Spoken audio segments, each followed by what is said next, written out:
నమస్తే రమగారు. నమస్తే జయ. రమగారు, పూర్వ జన్మలో చేసిన అప్పులు గాని, తప్పులు గాని, పాపాలు గాని ఈ జన్మలో ప్రభావం చూపిస్తాయా? భారతీయ సిద్ధాంతమే కర్మ సిద్ధాంతం కదా జయ. అవును. మన సిద్ధాంతమే అది. ఈ జన్మలో ఏవో రకరకాల జీవితాలు జీవించి మరణించాక మనం మళ్ళీ పుడతాం. మనం ఎవరెవరికి ఏమేమి ఎక్కడెక్కడ ఎంతెంత ఎలా ఎలా బాకీ పడ్డామో అవన్నీ వాళ్ళకి అదేవిధంగా అంతకంతా మనం తీర్చవలసిందే. తప్పకుండా తీర్చాలి, మామూలుగా కాదు, వడ్డీతో సహా తీర్చవలసే వస్తుంది. అందులో ఎటువంటి అనుమానము లేదు. మన సిద్ధాంతమే అది. ఇప్పుడు మనం మరణించాక ఎక్కడికి వెళ్తామో మనకు తెలియదు. ఇవన్నీ మాట్లాడక్కర్లేని మాటలు. లెక్క ప్రకారం అయితే మనం మాట్లాడుకోక్కర్లా, ఏం మాట్లాడుకోక్కర్లా మనం. ఎందుకంటే మనం చచ్చిపోయాక ఏమవుతామో తెలియదు కదా మనకి. మన ముందు పోయిన మన తాతలు, మా అమ్మలు, అమ్మమ్మలు వాళ్ళంతా ఎక్కడికి పోయారో తెలీదు. వాళ్ళు ఎక్కడ పుట్టారో తెలియదు, వాళ్ళు ఏం చెప్పలేదు. నేను ఇక్కడ పుట్టాను రా మనవడా, పుట్టాను మనవరాలని మనకేం చెప్పరు కదా. వాళ్ళు ఎక్కడైనా ఉండొచ్చు, ఏమైనా చేయొచ్చు, అసలు పుట్టకపోవచ్చు కూడా. ఇప్పుడు అది ఎలా మనం వినలేదో మన సంగతి కూడా మనకు తెలియదు. కాబట్టి వినక్కర్లా, మాట్లాడుకోకర్లా మనం. కాకపోతే మనం ఇప్పుడు రెగ్యులర్గా కొన్ని వాక్యాలు వింటాం. రుణానుబంధం అని. ఎక్కడి నుంచి వచ్చింది ఈ రుణం? మనం ఒక ఇంట్లో పుట్టాం, పెరుగుతున్నాం. వాళ్ళు ఎవరికో సడన్గా మనం ఒక సహాయం చేస్తాం. ఏదో జన్మలుగా రుణపడి ఉన్నారు, అందుకే వీళ్ళు ఇక్కడ కలిశారంటారు. ఏ జన్మలుగా మనం అసలు ఒకళ్ళకి పుట్టడం కూడా వాళ్ళతో రుణానుబంధం ఉంటేనే పుడతాం. ఈ పుట్టిన వాళ్ళలో కొంతమంది పిల్లలు అమ్మా నాన్నలతో అడవా చాకరీ చేయించుకుని చిన్నతనం అంతా అనారోగ్యాలతో, తర్వాత మారంతో, చదువు సరిగ్గా చదవక, లేదా బాగా చదువుకుని ఖర్చు పెట్టించి వాళ్ళ సంపాదన అంతా లాక్కుని చేసే కుమార్తెలు ఉంటారు. ఇంకో కుమార్తె ఉంటుంది, చిన్నప్పటి నుంచి అమ్మకి నాన్నకి సేవిస్తూనే ఉంటుంది. అది అమ్మకి అనారోగ్యం, అదే వంట వండుకుంటుంది, అదే నాన్నని చూస్తుంది, పెళ్ళిళ్ళు అవుతాయి, అదే అమ్మని నాన్నని చూసుకుంటూ ఉంటుంది. అమ్మా నాన్న దానికి ఇచ్చేదేమి ఉండదు, వాడికి ఇచ్చేదేమి ఉండదు, వాళ్ళే మోసుకుంటూ ఉంటారు అమ్మా నాన్నని. వాళ్ళే అమ్మా నాన్నకి దాసిగా ప్రవర్తిస్తారు. ఒక్కోసారి అమ్మా నాన్న దాసులు అవుతారు, ఒక్కోసారి పిల్లలే దాసులు అవుతూ ఉంటారు. వాళ్ళ రుణానుబంధం. ఒక కుమారుడు ఒకళ్ళింట్లో జన్మించాడు అంటే వాళ్ళిద్దరిలో ఏదో రుణం ఉండే పుట్టాడని మన సిద్ధాంతమే అది. బేసిక్ రూల్, ఇండియన్ రూల్, భారతీయ కర్మ సిద్ధాంతం అది. ఏదైనా పక్క వాళ్ళ దగ్గర నుంచి, వెనక వాళ్ళ దగ్గర నుంచి మనం అప్పులు తెచ్చుకుంటాం.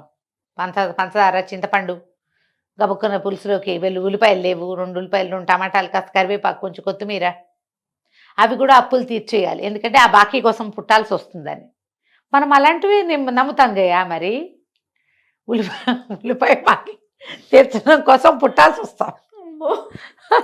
మనం ఉల్లిపాయ కోసమో పుట్టాల్సి వస్తే కనుక వాళ్ళ దగ్గర నుంచి పెద్దవి తీసుకుని, బోళ్ళంత సేవ తీసుకుని, బోళ్ళని సహాయాలు తీసుకుని, బోళ్ళని మంచి మాటలు తీసుకుని, డబ్బు బంగారము అవన్నీ తీసుకుని, ఓకే మంచి మాటలు మరి కాదా రమగారు?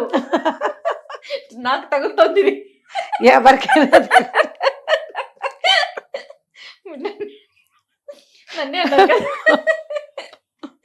కాదమ్మా, ఒట్టి పుణ్యానికి నీకెందుకు మంచి మాటలు చెప్పాలి నేను? నాకు చెప్పు దేవుడా. అవన్నీ కూడా రుణాలే. రేపొద్దున్న నాకు హెల్పర్గా పుట్టచ్చు నువ్వు వచ్చే జన్మ. చెప్పలేం మనం. పోనీలేండి, మీ ఇంట్లోనే వినేస్తాం మాటలన్నీ, స్టోరీలన్నీ. ఎలాగైనా జరగచ్చు. ఇవన్నీ తీసుకున్నప్పుడు వీటన్నిటికీ బాకీలు చెల్లించాలిగా. మనం ఒకటిది తీసుకున్నామంటే వాడిది తిరిగి ఇవ్వాలా వద్దా? 100% ఇవ్వాలి. నువ్వు 10 రూపాయలు తీసుకున్నావు, 10 రూపాయలు ఆ నోటే కాకపోతే ఇంకో నోటైనా ఓ 10 నీకు ఇవ్వాలిగా. ఒక గంట నా శ్రమ నువ్వు తీసుకున్నావు, నువ్వు శ్రమ వెనక్కి తిరిగి ఇవ్వాల్సిందే. అంచేత మనం కిందటి జన్మలో బోల్డని బాకీలు చేస్తే, బోల్డని అప్పులు చేస్తే, అవన్నీ తీర్చడానికి ఈ జన్మలో వాళ్ళ ఇంట్లో కాకిగానో, వాళ్ళ ఇంట్లో కుక్కగానో, లేకపోతే వాళ్ళ ఇంట్లో ఎద్దు, ఆవు, గెద్దుడ, దున్నపోతు అలాగో, లేకపోతే వాళ్ళు మనని చాలా సతాయించారనుకో, మనకి ఇంకా రకరకాల ప్రాబ్లమ్స్ వల్ల మనం పందికొక్కుగా పుట్టామనుకో, ఎవరు మనని సతాయించారో వాళ్ళ ఇంట్లో పందికొక్కుగా ఉంటాం మనం, వాళ్ళని కాల్చుకు తింటామన్నమాట. వీళ్ళు ఏ జన్మలోనో ఎవరినో చంపుకు తిన్నారు, వాళ్ళకి ఈ పందికొక్కు ఒకటి చంపుతుంది. ఏ పదార్థాన్ని పిల్లులు ఉంటాయి. కొన్ని చోట్ల పిల్లులు ఉంటాయి కదా, అంతసేపు పిల్లి తాగేస్తుంది పాలు వాళ్ళ ఇంట్లో. పిల్లి తాగేస్తుంది వాళ్ళ ఇంట్లో. ఎవరి పక్కింటి వాళ్ళ కుక్కొచ్చి వీళ్ళ కుండలో మూతి పెడుతుంది, వీళ్ళ వస్తువుల్లో మూతి పెడుతుంది. నిజంగా అలా జరుగుతాయి. ఒకప్పుడు ఎప్పుడో సంగతి చెప్తా. మూర్తి గారని మాకు బాగా మంచి ఫ్రెండ్స్. ఈ మధ్యకాలంలో కలవలేదు జయ.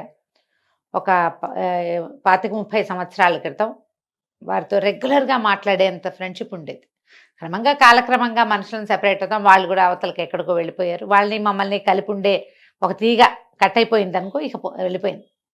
ఒకసారి ఒక సందర్భంలో ఆయన జ్యోతిష్యం అవి చెప్పేవారు, కథలు కూడా రాస్తారు, రాసేవారు. ఈ మధ్యకాలంలో ఎలా ఉన్నారో మరి, కథలు చాలా బాగుంటాయి. వాళ్ళ ఇంట్లో ఎప్పుడు పిల్లి తాగిపోతుంది పాలంటే, ఆ పిల్లికేం రుణపడారు ఉన్నారో రామాదేవి వాళ్ళు. ఏ జన్మలోనో వాళ్ళ గేదె నుంచో ఆవు నుంచో మేక నుంచో పాలు పిండేసుకుని ఉంటారు వీళ్ళు. అది ఇక్కడ ఈ పిల్లి రూపంలో వీళ్ళ పాలు, వీళ్ళకి ఆ పాలు పనికిరావు కదా, పిల్లి మూతి పెట్టిన పాలు వాడతామా, పారబోస్తారు, వృధా అయిపోతున్నాయి. కింద జన్మలు. అందుకనే ఏదో ఒక్కసారి పిల్లి మూతి పెట్టడం కాదు, ఎంతసేపు, రోజు చాలా ఫ్రీక్వెంట్గా. దానికోసం ఒక గిన్నెలో పాలు పోసి అక్కడ పెట్టమని చెప్పు వాళ్ళని అన్నారు. అది దాని రుణం తీరిపోతుంది. ఒక గిన్నెలో దానికోసం పెట్టి చెప్పాలి వాళ్ళకి అని చెప్పారు. ఎంత గుర్తుందో, కనీసం 29-30. మా పెద్దబ్బాయి కూడా పుట్ల, అంత పాత సంగతి.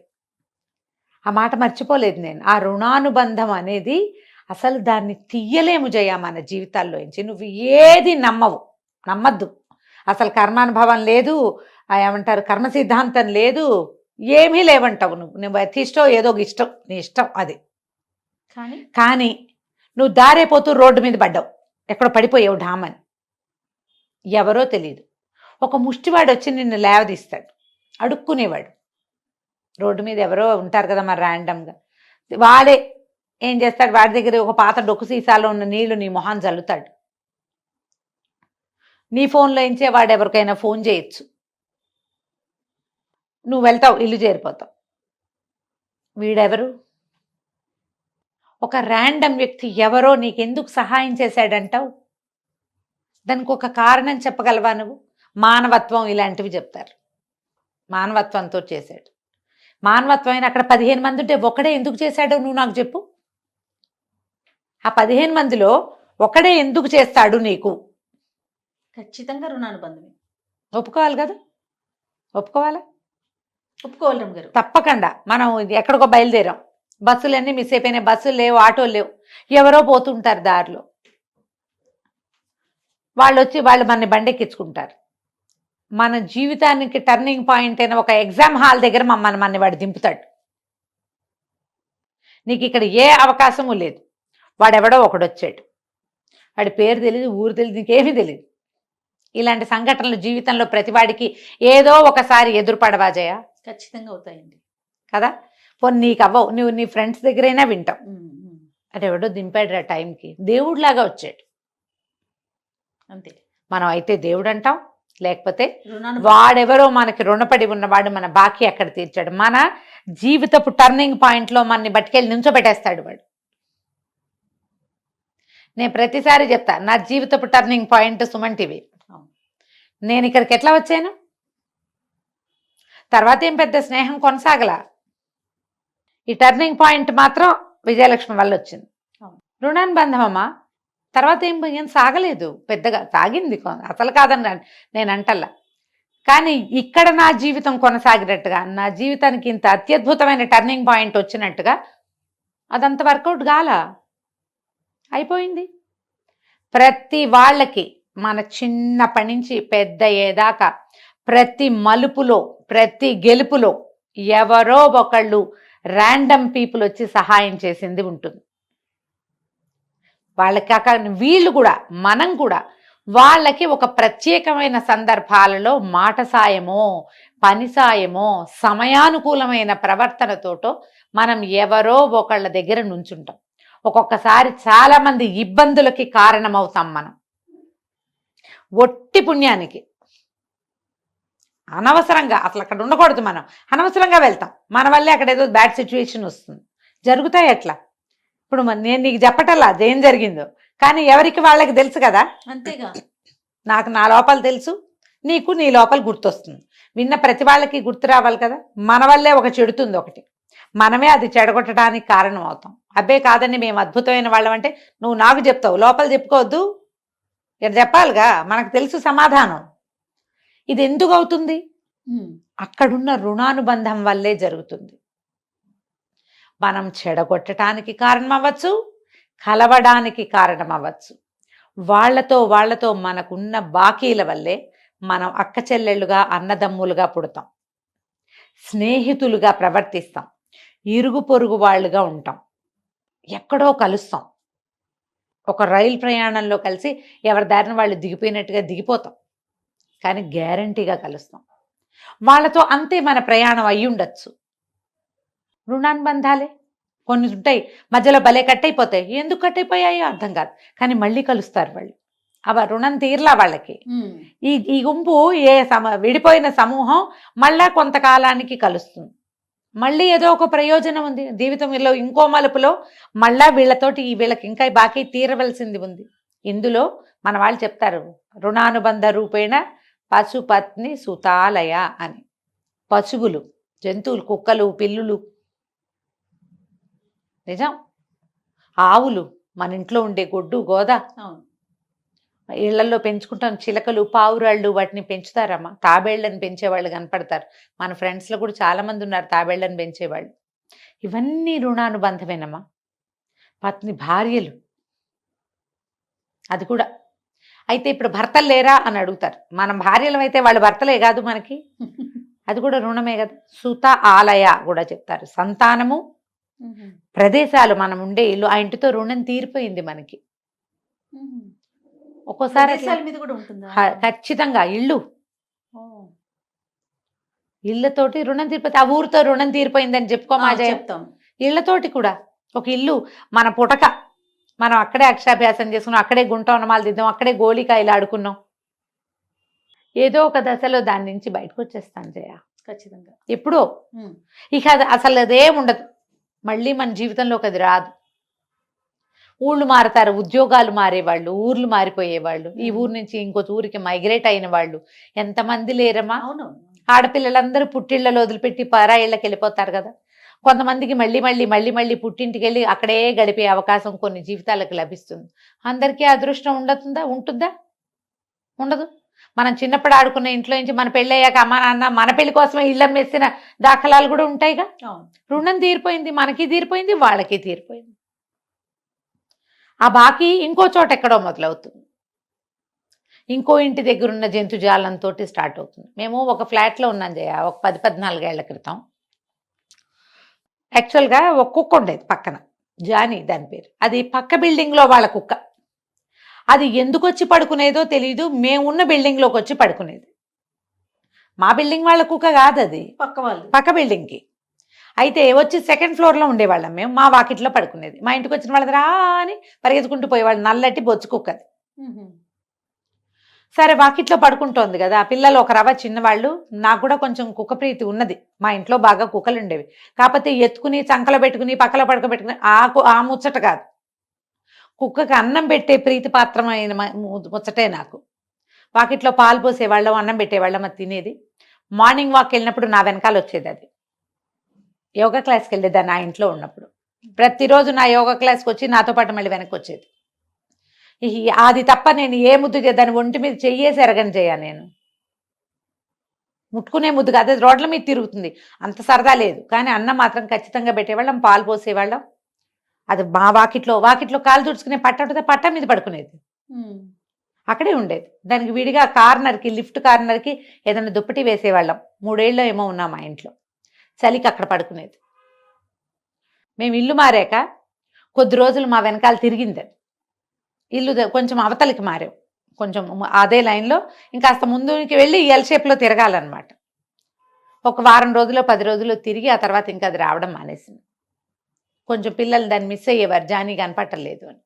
తర్వాత ఈ కుక్క మేము అక్కడ ఉన్న 3 ఏళ్ళు మా ఇంట్లో అన్నం తింది పాలు తాగింది చేయాలి. మేము ఇల్లు మారిన కొద్ది రోజులకి దాన్ని ఈ కుక్కలు బండి వస్తుందిగా పట్టుకుపోయారు. అంతకుముందు ఆ బండి వచ్చినప్పుడు మేము దాచిపెట్టేసేవాళ్ళం. నిజంగా నేను చేసిన చెప్తే సరిపోతుంది. బిల్డింగ్లోనే ఉంచేవాళ్ళం. లేవు మా దగ్గర ఏమని చెప్పేసి వాచ్మెన్ని పంపించి, వాచ్మెన్ కూడా బాగా చూసుకునేవాడు దాన్ని. ఆ 3 ఏళ్ళు మేము దానికి రుణం. అంతే. ఇలా జరగవా మీ జీవితాల్లో? ఆలోచించండి.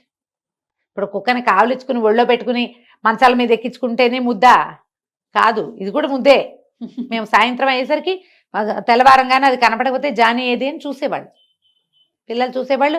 మా ఇంటికి వచ్చిన పిల్లలు, మా అక్కయ్యల పిల్లలు వాళ్ళు కూడా 3-4 సార్లు చూసాక అది రాకపోతే ఏది వాకిట్లో కుక్క ఉండాలి కదా పిన్నమా, ఏది అది అని అడిగేవాడు. ఇల్లు మారాక మాకు పోయింది, దానికి పోయింది, చివరికి అదే పోయింది పాపం. మనం చెప్పలేకపోతాం చూడు. ఇలా ఎన్ని కలుస్తాయో జీవితంలో, ఇవన్నీ బాకీలమ్మా. మనం కొత్తగా రుణపడకూడదు ఎవరి దగ్గర కూడా. ఎవరి దగ్గరైనా ఒక సహాయం తీసుకుంటే దాన్ని ఎహసాన్ ఫరామోషులుగా ప్రవర్తించకూడదు. ఖచ్చితంగా తీర్చుకోవాలి, ఏదో ఒక రూపంలో తీర్చాలి. అది వాళ్ళకి చెప్పాలి. సహాయం తీసుకుని తలకాయలు తిప్పేసి వెగటుగా మాట్లాడి చిన్నబుచ్చి చేయకూడదు. ఒకవేళ మీరు సహాయం తీసుకుని కూడా తీసుకోలేదని అబద్ధం ఆడారంటే వాళ్ళ ఇంట్లో ఇట్లా జంతువులుగా పుట్టాల్సి వస్తారు. శాస్త్రం మనకు అదే చెప్తుందమ్మా. అవ్వచ్చు, అవ్వకపోవచ్చు. ఆలోచించండి. మనం ఒకళ్ళ తీసుకుని ఇవ్వకపోవటం ఏమిటి అసలు? అంతే కదా, ఇవ్వకపోవటం ఏమిటి? వాళ్ళ తీసుకున్నాం, వాళ్ళ సహాయమో మాటో మంచో తీసుకున్నాం, తిరిగి ఇచ్చి ఖచ్చితంగా ఇవ్వాలి. లేకపోతే లావైపోతాం అనుకోండి, పోనీ కనీసం తీర్చకపోతే లావైపోతామని భావించినా అది కూడా మంచిదే కదా. ఎప్పుడు ఇలాంటి ఆలోచనతోటి ఉండాలి. మనకి భగవద్గీతలో చెప్తారు, రుణంతో ఎలాగూ పుడతాం. అసలు ఉపాసన కూడా సగంలో ఉండగా మనం మరణిస్తే మరుసటి జన్మలో అది మొదలవుతుంది. మళ్ళీ మొదలవుతుందంటే మరి నువ్వు వదిలేసిన బాకీ నీ వెంట పడదు, ఖచ్చితంగా అది పడుతుందిగా. ఇది వచ్చినప్పుడు అది రావాలి కదమ్మా, రావాలా? ఈ రుణానుబంధాలు అనేవి అక్షరాలా ఉంటాయమ్మా. కోడళ్ళు అల్లుళ్ళు కూడా అంతే. ఇప్పుడు ఒక ఇంటికి కోడలుగా వెళ్ళాము, ఈ బాధ్యతలు నేను తీసుకోను అంటే నువ్వు ఇంకో బాధ్యత మోయాల్సి వస్తావు. నీకు సంబంధించింది, నీకు సంబంధించిన బాధ్యతే నువ్వు మోసావనుకుంటావు, నీ పిల్లలు నిన్ను మోస్తారు. నువ్వు నీ బాధ్యత మోయకపోతే నీ పిల్లలు నిన్ను మోయరు. ఇది సిస్టమ్ జయ, ఇలా వెళ్తుంది. శాపనార్థాలు పెడుతున్నాను అనుకోవద్దు నువ్వు. శాపనార్థాలు కాదు, ఇది అక్షరాల నిజం. నువ్వు ఏ ఇంట్లో కోడలిగా అడుగుపెట్టావో, ఏ బాధ్యత తీసుకోవటానికి వాళ్ళ ఇంటి పేరు తీసుకుంటావు, వాళ్ళ పిల్లల్ని నువ్వు పెంచుతావు, వాళ్ళ ఇంటి పేరే నీ పిల్లలకి వస్తుంది. రేపొద్దున వాళ్ళు పోతే అనకూడదు, అమ్మాయిలో ఏమిటో నువ్వే పట్టాలి. వాళ్ళు వెళ్ళిపోయాక వాళ్ళ ఆస్తి నీకే వస్తుంది. బాధ్యత నువ్వు తీసుకోవద్దు. వాళ్ళు సరిగ్గా ఉండని ఉండకపోని నీ పని నువ్వు చేయాలి. వాళ్ళు సరిగ్గా లేరండి అందుకే నేను వదిలేసా అని సమర్థించుకోకు. నువ్వు వదిలేస్తే నిన్ను వదిలేసేందుకు ఇంకోటి ఉంటాడు సిద్ధంగా. నువ్వు ఏ బాధ్యత తీసుకోలేదు, నీ పిల్లలకి బాధ్యత ఎట్లా వస్తుంది? రాదుగా. నువ్వు బాకీలు తీర్చుకోకపోతే మీ పిల్లలు బాకీలు తీర్చుకోరు. ఈ చైన్ నడుస్తూ ఉంటుంది. దీన్ని బ్రేక్ చేయాలి. కాబట్టి బాధ్యతలు తీసుకోండి, రెస్పాన్సిబిలిటీస్ ఫినిష్ చేయాలి. రుణానుబంధాలు తీర్చుకోవటం అంటే మన మీద పడిన బాధ్యతని మోయాలి. మొదటిది ఇందులో దేవ రుణం, పితృ రుణం, ఋషి రుణం అని చెప్తారు. 3 ఉన్నాయి. దేవరుణం అంటే దేవరుణం దేవతలకి మనం చేయవలసిందమ్మా. పితృ రుణం అంటే మన తాత ముత్తాతలకి, ఫ్యామిలీకి చేయవలసింది. ఋషి రుణం ఒకటి ఉంది. ఋషి రుణం మనకి ఇన్ని గ్రంథాలు అవన్నీ వచ్చినాయి. మనకు ఒక విధి విధానం ఉంది, మనకు ఒక సనాతన సాంప్రదాయం ఉంది. దాన్ని గౌరవించు, దాన్ని ముందుకు తీసుకెళ్ళు. ఈ రుణాలు తీర్చుకోవాల్సిందే. ఇందులో అమ్మా నాన్నలు ఉంటారు, అక్క చెల్లెళ్ళు ఉంటారు, అన్నదమ్ములు ఉంటారు, చుట్టుపక్కల వాళ్ళు ఉంటారు, సమాజం ఉంది, మనం పెరిగిన సంప్రదాయం, మతం, మనం ఏ ధర్మంలో పుట్టామో ఆ ధర్మం. నువ్వు ఇది నీకేదో ప్రాబ్లం వచ్చిందని మతాలు మార్చేసుకుంటాం, చేస్తున్నాం కదా. అదే మనం ఇది వదిలేసి ఇంకో దాంట్లోకి వెళ్తాం. పాయింట్ అమ్మా. సరే, ఎవరి కష్టం వాళ్ళది. ఏదో కష్టం వచ్చింది మారిపోయి. మీ అమ్మా నాన్నని మారుస్తావు నువ్వు? ఎవరైనా మారుస్తారా? అమ్మా నాన్నని ఎట్లా మారుస్తావు నువ్వు? అమ్మా నాన్న సెలక్షన్ నీ చేతిలో లేనట్టే నీ ధర్మం సెలక్షన్ కూడా నీ చేతిలో లేదు. నువ్వు మారడానికి వీల్లేదు. మారి నువ్వు సాధించలేదు. మారినా నువ్వు వెళ్ళేది అందరూ వెళ్ళే చోటకే. ఇంకోలా ఏం పోవు, నువ్వు ఇలాగే పోతావు. ఇలాగే అవుతుంది. ఈ మారకూడదు. మారకుండా మనం ఏ ధర్మాల్లో పుట్టామో దాన్ని గౌరవించి దాన్ని ముందుకు తీసుకెళ్ళాలి. లేకపోతే మళ్ళీ మళ్ళీ మళ్ళీ మళ్ళీ పుట్టాల్సి వస్తుందమ్మా. మళ్ళీ పుడతాం మనం. ఈ బాకీలతోటే పుడతాం. ఇవి తీర్చుకుంటూ ఈ జన్మలు జరుగుతూ ఉంటాయి. వీటిని తగ్గించుకోవాలి. అప్పుడే మనం భగవంతుణ్ణి చేరగలుగుతాం. ఆ చేరాలంటే రుణాలు తీర్చుకోవాలి. బేసిక్ దానికి ఏంటంటే మీ బాధ్యత ధర్మం పట్ల, సమాజం పట్ల, కుటుంబం పట్ల మీ బాధ్యతల్ని సక్రమంగా నెరవేర్చండి. వీటిని వదిలేయకండి, విడనాడకండి, మార్చేయకండి. అప్పుడు బాకీలు ఉండవు, అంతే. తీరిపోతాయి ఇక్కడే. తర్వాత ఇంకా మనం పుట్టం, ఎటర్నిటీ అంటాం కదా ఇంగ్లీష్లో, మోక్షం అంటాం మనం. అవును, అవును. అది సాధించగలుగుతాం. మళ్ళీ మళ్ళీ పుట్టక్కర్లా. ఇదే జీవితం ఏముందమ్మా, మళ్ళీ పుడితే మాత్రం. మళ్ళీ పుట్టినా ఇంతే, ఇదే శరీరం. దీనికి చిన్నప్పుడంతా ఏ పెరుగుదల ఉంటుంది, తర్వాత దిగుదల ఉంటుంది, తరుగుదల కదా. ఈ కష్టం ఎందుకు? బాకీలు తీర్చుకోండి. తప్పకుండా. ప్రధానమైనది ఇంకొకటి నమ్మండి, దీన్ని శాపనార్థంగా భావించదు. మీరు తీర్చని బాకీలని మీరు ఎక్స్పెక్ట్ చేయలేరు. మీరు తీసుకోని బాధ్యతలు మీరు ఎవరి దగ్గర ఎక్స్పెక్ట్ చేయలేకపోతారు. ఎందుకంటే ఒక వయసు దాటాక ఖచ్చితంగా మనకు సపోర్ట్ కావాలి. ఇది ఆలోచించుకోవాలి.